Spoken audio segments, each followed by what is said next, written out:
How to be the best version of yourself. നമ്മുടെ തന്നെ ഏറ്റവും നല്ല പതിപ്പായിട്ട് നമുക്ക് എങ്ങനെ മാറാനായിട്ട് സാധിക്കും? ഒരു സിംഗിൾ മെത്തഡ് അല്ലെ ഒരു ഫോർമുല ഇത് ഉപയോഗിച്ച് നിങ്ങൾക്ക് ഏറ്റവും നല്ല ഒരു വ്യക്തിയായിട്ടല്ല, അതായത് നിങ്ങളുടെ തന്നെ ഏറ്റവും നല്ല സ്വഭാവങ്ങളും അല്ലെങ്കിൽ ക്വാളിറ്റീസ് ഒക്കെ വെച്ച് മാറാനായിട്ട് സാധിക്കും എന്ന് പറയാൻ പറ്റില്ല. അവിടെ നമ്മൾ ഒരുപാട് കാര്യങ്ങൾ ശ്രദ്ധിക്കണം. അതിന്റെ ആദ്യത്തെ പടി എന്ന് പറയുന്നത്, നമ്മൾ മനസ്സിലാക്കേണ്ട ഒരു കാര്യം എന്ന് പറയുന്നത്, നമുക്കൊക്കെയും ഉള്ളിലൊരു പവർ ഉണ്ട്. പവർ ടു ചേഞ്ച്, മാറാനായിട്ടുള്ള ഒരു കഴിവ് നമുക്കൊക്കെ ജന്മനാ തന്നെ ഉണ്ട്. ഏത് സാഹചര്യങ്ങളിലാണെങ്കിലും മാറ്റങ്ങളെ ഉൾക്കൊണ്ട് മനസ്സ് വെച്ചാല് മാറ്റം വരുത്താനായിട്ട് ലൈഫിൽ സാധിക്കും. അതുകൊണ്ട് തന്നെ നമ്മളുടെ ഉള്ളിൽ നിന്നുള്ള ഒരു തീവ്രമായ ആഗ്രഹം, എനിക്ക് മാറണം, അതൊരിക്കലും മറ്റൊരു വ്യക്തിയെ പോലെ ആകാനായിട്ടുള്ള ഒരു ആഗ്രഹമാകരുത്. എന്റെ തന്നെ നല്ല ക്വാളിറ്റികൾ ഉള്ള ഒരു വേർഷനായിട്ട് മാറാനായിട്ട് എങ്ങനെ ശ്രമിക്കാമെന്ന് ഇന്നത്തെ വീഡിയോയിലൂടെ നമുക്ക് നോക്കാം. Take responsibility for you. നമ്മളുടെ തന്നെ ലൈഫിന്റെ ഉത്തരവാദിത്വം നമ്മൾ ഏറ്റെടുക്കാൻ തയ്യാറാകുക. എന്തെങ്കിലുമൊക്കെ ഒരു കാര്യത്തിൽ, അത് നമ്മളുടെ ചിലപ്പോൾ ഭാവിയിലെ നിർണായകമായ ഒരു തീരുമാനമാകാം, അല്ലെങ്കിൽ ഒരു ജീവിത സാഹചര്യം തിരഞ്ഞെടുക്കുന്നതിലാവാം. എന്ത് തന്നെ ആയാലും അതിന്റെ പൂർണ്ണ ഉത്തരവാദിത്വം നമ്മൾ തന്നെ ഏറ്റെടുക്കാൻ പഠിക്കുക. അല്ലാതെ അതിന് മറ്റുള്ളവരെ, അത് ചിലപ്പോൾ നമ്മുടെ കൂടെയുള്ളവർ പറഞ്ഞിട്ടാണ് ഞാൻ ആ ഒരു ജീവിതാന്തസ് തെരഞ്ഞെടുത്തത്, അല്ലെങ്കിൽ ആ ഒരു കാര്യത്തിലേക്ക് ഇറങ്ങിയത്, അല്ലെങ്കിൽ ഒരു കാരണം നമ്മൾ ഇറങ്ങുന്ന എല്ലാ മേഖലകളിലും നമുക്ക് എപ്പോഴും വിജയമോ അല്ലെങ്കിൽ നമ്മൾ ആഗ്രഹിക്കുന്ന ഒരു രീതിയിലോ പോകണമെന്നില്ല. എവിടെയും നമുക്ക് വെല്ലുവിളികളും പരാജയങ്ങളും ഉണ്ടാവും. ഇങ്ങനെയുള്ള സാഹചര്യങ്ങൾ വരുമ്പോൾ ഞാൻ ഇറങ്ങി തിരിച്ച ആ മേഖലയിൽ എന്തെങ്കിലും ഒരു പ്രശ്നം എനിക്ക് ഫേസ് ചെയ്യേണ്ടി വന്നാൽ അതിന്റെ പൂർണ്ണ ഉത്തരവാദിത്വം എനിക്ക് തന്നെയാണ് എന്ന് പറയാനുള്ള ഒരു ആർജവം നമ്മൾ നേടിയെടുക്കണം, അല്ലെങ്കിൽ ഉണ്ടാക്കിയെടുക്കണം. എങ്കിൽ മാത്രമേ നമുക്ക് അങ്ങനെ ഒരു സിറ്റുവേഷനിൽ എന്തെങ്കിലും ഒരു പ്രശ്നം നമുക്ക് മനസ്സിലാക്കി എടുക്കാൻ സാധിച്ചെങ്കിൽ മാത്രമേ അതുകൊണ്ട് എന്തൊക്കെ പോരായ്മകളുണ്ട്, അല്ലെ എനിക്ക് എവിടെയാണ് ഇമ്പ്രൂവ്മെന്റ് വരുത്തേണ്ടത് എന്നൊക്കെ മനസ്സിലാക്കാനായിട്ട്, അതായത് ഒരു പേഴ്സണൽ ഡെവലപ്മെന്റിലേക്ക് എത്താനും അതുപോലെ തന്നെ നമ്മളെ കൂടുതലൊന്ന് സ്നേഹിക്കാനും മനസ്സിലാക്കാനും ഒക്കെ അത് നമ്മളെ സഹായിക്കും. B present in every moment. നമ്മൾ മനുഷ്യരുടെയൊക്കെ ലൈഫിൽ എപ്പോഴും മുമ്പോട്ടുള്ള ഒരു യാത്രയ്ക്ക് അല്ലെ ചെയ്യേണ്ട കാര്യങ്ങൾ തടസ്സം നിൽക്കുന്നത് എന്ന് പറയുന്നത് ഒന്നുകിൽ കഴിഞ്ഞു പോയ കാര്യങ്ങളെ കുറിച്ചുള്ള ചിന്ത, പാസ്റ്റിനെ കുറിച്ചുള്ള നമ്മുടെ ചിന്തകൾ, അല്ലെങ്കിൽ ഇനി ഫ്യൂച്ചറിൽ ഞാൻ എന്ത് ചെയ്യും. ഈ രണ്ട് കാര്യങ്ങളുമാണ് പലപ്പോഴും നമ്മളുടെ മനസ്സിനെ എപ്പോഴും അലട്ടിക്കൊണ്ടിരിക്കുന്നത്. അതുകൊണ്ട് തന്നെ പ്രസന്റ് എന്താണ്, ഞാൻ ഇപ്പൊ ജീവിക്കുന്ന സാഹചര്യം അല്ലെ ഇപ്പൊ ആയിരിക്കുന്ന അവസ്ഥ എന്താണെന്ന് പലപ്പോഴും തിരിച്ചറിയാനോ അല്ലെങ്കിൽ അതിൽ ചെയ്യേണ്ട കാര്യങ്ങളിലേക്ക് ഫോക്കസ് ചെയ്യാനോ നമുക്ക് കഴിയാറില്ല. അതുകൊണ്ട് തന്നെ എപ്പോഴും നമ്മൾ ആ പ്രസന്റ് മൊമെന്റിലായിരിക്കണം. പഴയ ചിന്തകളെ അല്ലെ ഭാവിയെ കുറിച്ചുള്ള ഉത്കണ്ഠകളെയും ഒക്കെ ആ സ്ട്രെസ്സുകളൊക്കെ കുറയ്ക്കേണ്ട കാര്യങ്ങളിലേക്ക് നമ്മൾ ഫോക്കസ് ചെയ്ത് എപ്പോഴും എന്താണോ ഞാൻ ഇപ്പോൾ ആയിരിക്കുന്നത് ആ അവസ്ഥയിലേക്ക് നമ്മൾ ശ്രദ്ധ കൊടുക്കാനായിട്ട് പഠിക്കുക. Teach your brain. നമ്മളുടെ എല്ലാ പ്രവർത്തനങ്ങളെയും നിയന്ത്രിക്കുന്നത് നമ്മളുടെ ബ്രെയിൻ ആണ്, അല്ലെ?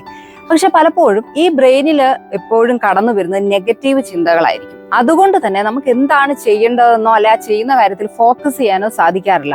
അപ്പൊ എന്ത് ചെയ്യണം, നമ്മുടെ ബ്രെയിനിനെ നമ്മൾ നല്ല നല്ല കാര്യങ്ങൾ പഠിപ്പിച്ചു കൊടുക്കണം. അങ്ങനെ നമ്മൾ ചെയ്യുമ്പോൾ അത് നമ്മുടെ ആ ബ്രെയിനിന്റെ ഒരു പാർട്ടായിട്ട്, നമ്മുടെ മെമ്മറിയുടെ ഒരു പാർട്ടായിട്ട് മാറും. ഇപ്പൊ എപ്പോഴും നെഗറ്റീവ് ചിന്തകൾ മനസ്സിൽ വരുന്ന ഒരു വ്യക്തിയാണ് നിങ്ങളെങ്കിൽ എന്ത് ചെയ്യണം, ആ നെഗറ്റീവ് ചിന്തകളെ കട്ട് ചെയ്യാനായിട്ട് നിങ്ങൾ പഠിക്കണം.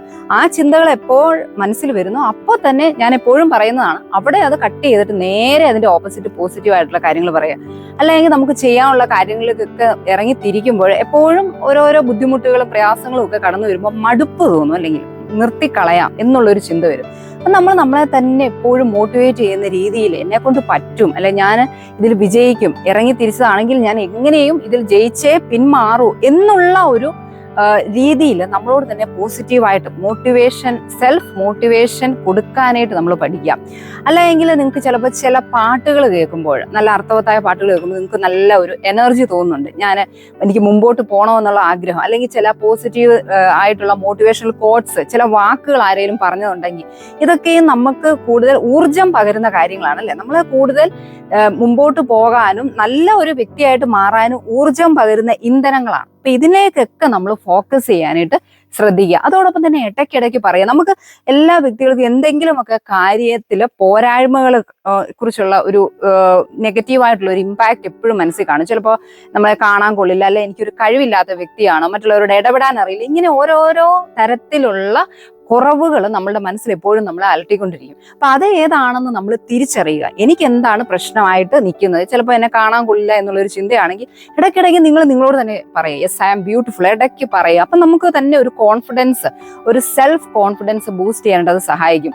അല്ല എങ്കിൽ ഞാൻ ആഗ്രഹിക്കുന്ന എൻ്റെ സ്വപ്നം നേടിയെടുക്കാൻ സാധിക്കും എന്നൊക്കെ പറയുന്ന രീതിയിൽ ഇടയ്ക്കിടയ്ക്ക് നമ്മളോട് തന്നെ നമ്മൾ സംസാരിക്കണം. അപ്പൊ നമ്മളൊരു സെൽഫ് ടോക്ക്, അതും പോസിറ്റീവായ രീതിയിലുള്ള ഒരു സംസാരം ഡെവലപ്പ് ചെയ്തെടുത്തു കഴിഞ്ഞാൽ നമ്മുടെ തന്നെ ഏറ്റവും നല്ല ഒരു വേർഷൻ, നമ്മുടെ തന്നെ എല്ലാ കഴിവുകളും പുറത്തെടുത്തുകൊണ്ട് ആഗ്രഹിക്കുന്ന ഒരു ലെവലിലേക്ക് എത്താനായിട്ട് നമ്മളെ സഹായിക്കും. ഫോർഗീവ്.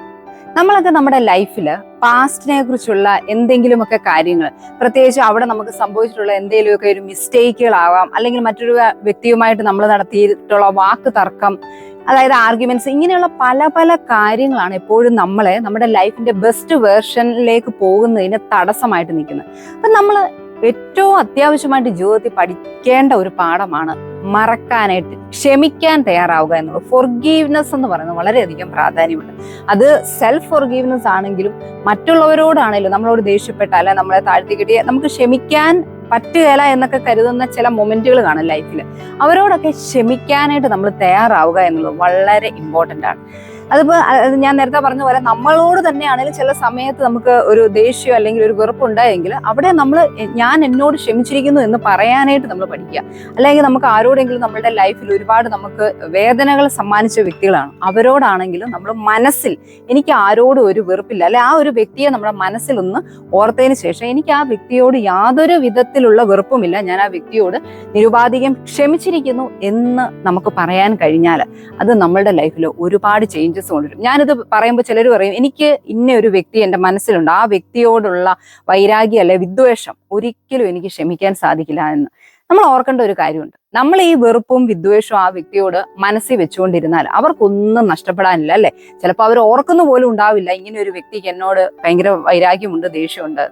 അവിടെ ഇതുകൊണ്ടുണ്ടാകുന്ന പ്രശ്നങ്ങൾ മുഴുവൻ നമുക്കാണ്. നമ്മൾ ആ വ്യക്തിയോടുള്ള വിദ്വേഷവും വെറുപ്പും മനസ്സിൽ വെച്ചുകൊണ്ടിരിക്കുമ്പോൾ നമ്മുടെ ലൈഫിൽ മുമ്പോട്ട് പോകാനായിട്ട് നമുക്ക് സാധിക്കില്ല. കാരണം നമ്മുടെ എനർജി മുഴുവൻ ഫോക്കസ് ചെയ്യുന്നത് ഈ നെഗറ്റീവായിട്ടുള്ള കാര്യത്തിലാണ്, ആ വ്യക്തിയോടുള്ള ദേഷ്യം, വെറുപ്പ്, ഇതെല്ലാം ഉള്ളത് കൊണ്ട് തന്നെ എന്താണ് പോസിറ്റീവായിട്ട് ചെയ്യേണ്ട കാര്യങ്ങൾ അതിലേക്ക് നമ്മുടെ എനർജി ഫോക്കസ് ചെയ്യാൻ സാധിക്കില്ല. അതുകൊണ്ട് മറ്റുള്ളവർക്ക് വേണ്ടിയല്ല നമ്മൾക്ക് ദേഷ്യമുള്ളവരോട് നമ്മൾ ക്ഷമിക്കേണ്ടത്, നമുക്ക് വേണ്ടിയാണെന്നുള്ള തിരിച്ചറിവുണ്ടായിട്ട് അവരോട് ചെന്ന് പറയാനൊന്നും പോകേണ്ട ആവശ്യമില്ല. കാരണം അത് ചിലപ്പോൾ നെഗറ്റീവായിട്ടുള്ള ഒരു ഇമ്പാക്റ്റ് ആയിരിക്കും. അവർക്ക് ചിലപ്പോൾ നമ്മളോട് ദേഷ്യം തിരിച്ചുമുണ്ടെങ്കിൽ പറയേണ്ട കാര്യമില്ല, നിങ്ങളുടെ ഉള്ളിൽ നിങ്ങൾ പറയുക ഞാൻ ക്ഷമിച്ചിരിക്കുന്നു എന്ന് പറഞ്ഞൊന്ന് നോക്കി, എന്തൊരു റിലീഫ് ആണെന്നറിയാവോ, മനസ്സിന് എന്തൊരു റിലാക്സേഷൻ. അവിടെ നിങ്ങൾ വലിയ മനസ്സിന്റെ ഒരു ഭാരമാണ് ഇറക്കി വെക്കുന്നത്. ആ എനർജി നിങ്ങളുടെ നല്ല കാര്യത്തിന് വേണ്ടി വിനിയോഗിക്കാനായിട്ട് നിങ്ങൾ ശ്രമിക്കുക. Take A chance. കിട്ടുന്ന ഒരവസരവും കളയാതിരിക്കാനായിട്ട് ശ്രദ്ധിക്കുക. നമ്മളിൽ പലരും ചിന്തിക്കുന്ന ഒരു കാര്യമുണ്ട്, ഒരവസരം, പലപ്പോഴും മടി അല്ലെ അലസത, അല്ലെങ്കിൽ നമ്മളൊക്കെ ആയിരിക്കുന്ന ഒരു കംഫർട്ട് സോൺ ഉണ്ട്, ഞാൻ സുഖിച്ചിരിക്കുന്ന ഒരു ഏരിയ, അതിൽ നിന്ന് പുറത്ത് കടന്നാൽ മാത്രമേ എനിക്ക് എന്തെങ്കിലുമൊക്കെ ആകാൻ സാധിക്കൂ. അത് നമുക്കറിയാം. പക്ഷെ ഞാൻ ആയിരിക്കുന്ന അവസ്ഥയിൽ ഞാൻ വളരെ കംഫർട്ടബിൾ ആയിട്ടാണ് ഇരിക്കുന്നതെങ്കിൽ പുറത്തേക്ക് വരാനായിട്ട് നമുക്ക് മടിയാണ്. അങ്ങനെയുള്ളിടത്തോളം കാലം നമുക്ക് ഒരിക്കലും നമ്മളുടെ ഒരു നല്ല വേർഷനായിട്ട് മാറാനായിട്ട് സാധിക്കില്ല. നമ്മൾ മനസ്സിലാക്കേണ്ട ഒരു കാര്യം, കിട്ടുന്ന ഒരവസരവും നമ്മൾ കളയാതിരിക്കുക. അത് ചിലപ്പോൾ നമുക്ക് ഇഷ്ടപ്പെട്ട ഒരു കോഴ്സ് തിരഞ്ഞെടുക്കുന്നതിലാവാം, അല്ലെങ്കിൽ ഒരു ഡ്രീം ജോബിന് അപ്ലൈ ചെയ്യുന്ന ഒരു അവസരത്തിലാകാം, അല്ലെങ്കിൽ അപ്പോഴൊക്കെ നമ്മൾ ചിന്തിക്കുന്നത് എന്തോ ഇതിനി ഞാൻ മെനക്കെട്ട് പോകണ്ട, അടുത്ത നെക്സ്റ്റ് ടൈം ആകട്ടെ എന്ന്. ഓർക്കുക, കിട്ടുന്ന ഒരവസരവും അതേ അവസരം നമുക്ക് വീണ്ടും ചിലപ്പോൾ കിട്ടിയെന്ന് വരില്ല. അതുകൊണ്ട് ആ ഒരു ചാൻസ് അല്ലെങ്കിൽ ആ ഒരു റിസ്ക് എടുക്കാനായിട്ട്, റിസ്കുകൾ എടുക്കുന്നവർ മാത്രമേ ലൈഫിൽ നല്ല രീതിയിൽ മുമ്പോട്ട് പോകുള്ളൂ. അതുകൊണ്ട് തന്നെ ആ കംഫർട്ട് സോൺ അതിന്റെ പുറത്തേക്ക് കടക്കാനായിട്ടുള്ള ഒരു വില്ലിങ്നെസ് കാണിക്കുക. Be honest. നമ്മളോട് തന്നെ വിശ്വസ്തതയുള്ളവരായിരിക്കാനും മറ്റുള്ളവരോട് വിശ്വസ്ത പുലർത്താനും പരമാവധി ശ്രദ്ധിക്കുക. നമ്മളിൽ പലർക്കും പലതരത്തിലുള്ള സ്വഭാവത്തിൽ പ്രശ്നങ്ങൾ കാണും. ഉദാഹരണം പറഞ്ഞാൽ ചിലർക്ക് എപ്പോഴും കള്ളം പറയുന്ന സ്വഭാവം കാണും. അങ്ങനെ എന്തെങ്കിലുമൊക്കെ ഒരു ബാഡ് ഹാബിറ്റ്സ് കാണും. പലപ്പോഴും മറ്റുള്ളവർക്ക് അതിനെക്കുറിച്ച് കാര്യമായിട്ട് അറിയത്തില്ലായിരിക്കും. ഞാൻ പറഞ്ഞു വരുന്നത്, നമുക്ക് മാത്രം അറിയാവുന്ന നമ്മുടെ ചില ദുശീലങ്ങൾ ഉണ്ടെങ്കിൽ അതിനെ നമ്മൾ മാറ്റാൻ തയ്യാറാവുക. ഞാൻ ഈ പറഞ്ഞ ഒരു കാര്യം നമുക്ക് പെട്ടെന്ന് ഒരു ദിവസം കൊണ്ട് മാറ്റിയെടുക്കാനായിട്ട് സാധിക്കില്ല. പകരം കുറേശ്ശെ വീതം എനിക്ക് ഇങ്ങനെ ഒരു കുഴപ്പമുണ്ട്, ഇങ്ങനെ ഒരു പ്രശ്നമുള്ളത് ഞാൻ പതിയെ ഓരോ ദിവസവും ആ ഒരു ശീലത്തെ മാറ്റിയെടുക്കും എന്ന് നമ്മൾ സ്വയം ഒന്ന് ഉള്ളിൽ ഒരു പ്രതിജ്ഞ എടുക്കാനായിട്ട് തയ്യാറാവുക. കാരണം നമ്മളോട് തന്നെ വിശ്വസ്തത പുലർത്താൻ നമുക്ക് സാധിച്ചില്ല എങ്കിൽ നമ്മുടെ ലൈഫ് നമുക്ക് വല്ലാത്തൊരു ഡിഫിക്കൽട്ടി ആകും. കാരണം അഭിനയമാണ് അല്ലെങ്കിൽ നമ്മുടെ ജീവിതം, അല്ലെ? ചിന്തിച്ചു നോക്കി, എപ്പോഴും മറ്റുള്ളവരോട് കള്ളം പറയുക, അല്ല മറ്റുള്ളവരെ കുറിച്ച് നമ്മൾ വേണ്ടാത്തത് പറഞ്ഞ് അവരെയൊക്കെ തമ്മിൽ അടുപ്പിക്കുന്ന ഇങ്ങനെയൊക്കെയുള്ള ഒരു ലൈഫ് ഒരു അൺറിയലിസ്റ്റിക് ലൈഫാണ് നിങ്ങൾ നയിക്കുന്നതെങ്കിൽ ജീവിതം വളരെ ബുദ്ധിമുട്ടാണ്. അതുകൊണ്ടുള്ള പ്രശ്നം എന്താന്ന് പറഞ്ഞാൽ എപ്പോഴും നിങ്ങളുടെ ഉള്ളിൽ നെഗറ്റീവാണ്. അതുകൊണ്ട് തന്നെ നിങ്ങളുടെ നല്ല നല്ല കഴിവുകളോ നിങ്ങൾ ആഗ്രഹിക്കുന്ന ഒരു ലെവലിലോ എത്താൻ ഒരിക്കലും നിങ്ങൾക്ക് സാധിക്കില്ല. അവിടെയൊക്കെ ബ്ലോക്കാണ് സംഭവിക്കുന്നത്. അതുകൊണ്ട് വിശ്വസ്തത എന്ന് പറയുന്നത് ലൈഫിൽ വളരെ ഇമ്പോർട്ടന്റ് ആണ്. അഭിനയമില്ലാതെ ജീവിക്കാൻ പഠിക്കുക. ഞാൻ ചില വ്യക്തികൾ പറഞ്ഞു ഞാനൊരു പച്ചയായ മനുഷ്യനാണെന്ന് പറയുന്ന പോലെ നമ്മൾ എന്താണോ ആ ഒരു വ്യക്തി എന്ന് പറയുന്നത് ഈ പറഞ്ഞ പോലെ നമ്മുടെ ഉള്ളിലുള്ള നമ്മുടെ പോരായ്മകൾ നമുക്ക് മറ്റാർക്കും അറിയാത്ത നമുക്കറിയാവുന്ന കാര്യങ്ങളെ പതിയെ പതിയെ മാറ്റിയെടുത്ത് വിശ്വസ്തതയുള്ളവരായിട്ട് ജീവിക്കാനായിട്ട് പറ്റും. അതുപോലെ തന്നെ നമ്മൾ ശ്രദ്ധിക്കേണ്ട ഒരു കാര്യം എന്ന് പറഞ്ഞാൽ നമ്മുടെ ലൈഫിന് സന്തോഷം തരുന്ന കാര്യങ്ങളെ നമ്മൾ പ്രയോറിറ്റൈസ് ചെയ്യാനായിട്ട് പഠിക്കുക. മുൻഗണന കൊടുക്കേണ്ടത് നമ്മൾക്ക് സന്തോഷം തരുന്ന കാര്യങ്ങൾ. അത് ചിലപ്പോൾ ചില പ്രവർത്തികളായിരിക്കാം, അല്ലെങ്കിൽ ചില വ്യക്തികളുമായിട്ട് ഇടപെടുന്നത് മൂലമായിരിക്കാം. അപ്പൊ അങ്ങനെ നമ്മുടെ ലൈഫിൽ എന്ത് സന്തോഷം തരുന്നോ ആ കാര്യങ്ങൾക്ക് വേണ്ടി സമയം നമ്മൾ മാറ്റിവെക്കുക. ഒരു മീ ടൈം എന്റേതെന്ന് പറയാൻ, അല്ലെങ്കിൽ എൻ്റെ ലൈഫിൽ സന്തോഷം തരുന്ന ആ കാര്യങ്ങളിലേക്ക് നമ്മൾ ഫോക്കസ് ചെയ്യാണ്ട് ശ്രമിക്കുക. മറ്റുള്ളവർക്ക് വേണ്ടി അവരെന്ത് വിചാരിക്കും, അല്ലെങ്കിൽ ചിലപ്പോൾ ചില കാര്യങ്ങൾക്ക് നമുക്ക് പോകുന്ന ഇഷ്ടമില്ലായിരിക്കും. നമ്മുടെ അടുത്ത ആരെങ്കിലും ഒരു ഫ്രണ്ട്സ് നമ്മളെ വിളിച്ചു, നമുക്കതിന് പോകാൻ തീരെ താല്പര്യമില്ല. പറ്റാത്ത കാര്യമാണെങ്കിൽ അത് നോ എന്ന് നമ്മൾ പറയാനായിട്ട് പഠിക്കുക. അവിടെ നമ്മൾ നമ്മളോടുള്ള കരുതലാണ് പ്രകടിപ്പിക്കുന്നത്. Have balance. നമ്മുടെ പ്രൊഫഷണൽ ലൈഫിലും പേഴ്സണൽ ലൈഫും കൂടെ നമ്മൾ മിക്സ് ചെയ്യാതെ രണ്ടിനും ഒരു ബാലൻസ് കൊണ്ടുപോകാനായിട്ട് ശ്രമിക്കുക. ജോലി തിരക്കാണെങ്കിലും ഫാമിലിയുടെ കൂടെ സമയം സ്പെൻഡ് ചെയ്യാനുണ്ട്, അവരോട് സംസാരിക്കാനും അവരുടെ കൂടെ പുറത്തൊക്കെ പോകാനായിട്ട് സമയം നമ്മൾ മാറ്റിവെക്കാൻ തയ്യാറാവുക. ഇല്ല എങ്കിൽ നമുക്ക് ഏതെങ്കിലും ഒരു ഏരിയയിൽ മാത്രമേ വിജയിക്കാനായിട്ട് സാധിക്കൂ. പലരുടെയും പ്രശ്നം അതാണ്.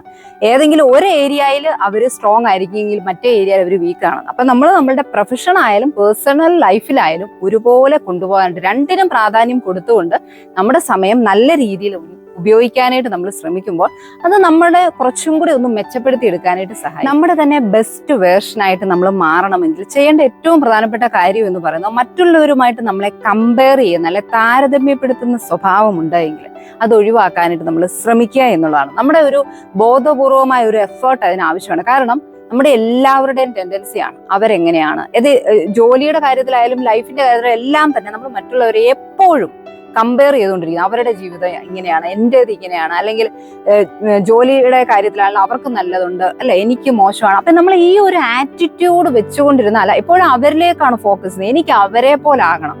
നമുക്കൊരിക്കലും മറ്റൊരു വ്യക്തിയെ പോലെ ആകാനായിട്ട് സാധിക്കില്ല. പകരം നമ്മുടെ തന്നെ ഏറ്റവും നല്ല വേർഷൻ ആയിട്ട് മാറാനായിട്ട് ശ്രമിച്ചെങ്കിലേ നമ്മുടെ ലൈഫിൽ കൂടുതൽ ഗ്രോത്ത്, ഒരു പേഴ്സണൽ ഗ്രോത്ത് നമുക്ക് ഉണ്ടാക്കിയെടുക്കാനായിട്ട് സാധിക്കുകയുള്ളൂ.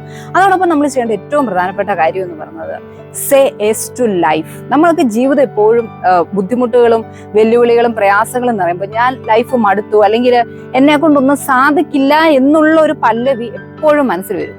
ആ ഒരു സാഹചര്യത്തിൽ നമ്മൾ നമ്മളോട് തന്നെ പറയും, യെസ്, ഞാൻ ഏത് വെല്ലുവിളികൾ ഉണ്ടായാലും ഏത് പ്രശ്നങ്ങൾ ഉണ്ടായാലും എൻ്റെ ജീവിതം ഞാൻ ആഗ്രഹിക്കുന്ന രീതിയിൽ മുൻപോട്ട് തന്നെ കൊണ്ടുപോകും എന്ന് നിങ്ങളൊന്ന് പറഞ്ഞു നോക്കുക. ആ ഒരു സിറ്റുവേഷൻ, ആ ഒരു ഡിഫിക്കൽട്ട് ആയിട്ടുള്ള സിറ്റുവേഷൻ നിങ്ങൾ വന്ന് നിൽക്കുന്ന ആ ഒരു മൊമെന്റ് ആണ് എങ്കിൽ അപ്പോൾ നിങ്ങളുടെ തന്നെ മനസ്സിൽ നിങ്ങളോട് പറയുമ്പോൾ ഒരു ധൈര്യം, നിങ്ങൾക്ക് അതുവരെ കിട്ടാത്ത ഒരു ധൈര്യം നിങ്ങളുടെ ഉള്ളിൽ തോന്നും.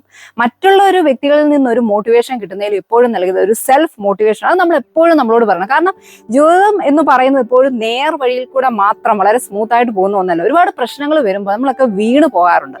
ആ ഒരു വീഴ്ചയിലേക്ക് നമ്മൾ പോവുകയാണെന്നുള്ള തിരിച്ചറിവ് ആദ്യം ഉണ്ടാകുന്നത് നമുക്ക് തന്നെയാണ് അല്ലെ. പുറമേ നിന്നൊരു വ്യക്തിക്ക് കാണുന്നതിനേക്കാൾ ആ ഒരു വീഴ്ചയുടെ തുടക്കമാണ്, അല്ലെങ്കിൽ ഞാൻ വയ്യാതെ ആവുകയാണ്, എന്നെ കൊണ്ട് പറ്റുന്നില്ല എന്ന് മനസ്സിലാക്കുന്ന ആ ഒരു മൊമെന്റ് നമ്മൾ നമ്മളെ തന്നെ ഒന്ന് മോട്ടിവേറ്റ് ചെയ്യാനായിട്ട് ശ്രമിക്കുക. എനിക്ക് സാധിക്കും, എന്നെ കൊണ്ട് കഴിയാത്ത ഒന്നുമില്ല, ഞാൻ ആഗ്രഹിക്കുന്ന നിലയിൽ ഞാൻ എത്തിച്ചേരും, ഞാൻ ആഗ്രഹിക്കുന്ന രീതിയിലുള്ള ഒരു നല്ല ജീവിതം ഞാൻ ജീവിക്കും എന്നൊക്കെ പറഞ്ഞ് നമ്മളെ തന്നെ ഒന്ന് മോട്ടിവേറ്റ് ചെയ്ത് ജീവിതത്തോട് യെസ് പറയാൻ നമ്മൾ തയ്യാറായി കഴിഞ്ഞാൽ നമ്മുടെ തന്നെ ബെസ്റ്റ് വേർഷനായിട്ട് മാറാനായിട്ട് നമുക്ക് എളുപ്പത്തിൽ സാധിക്കും. Be happy, be confident.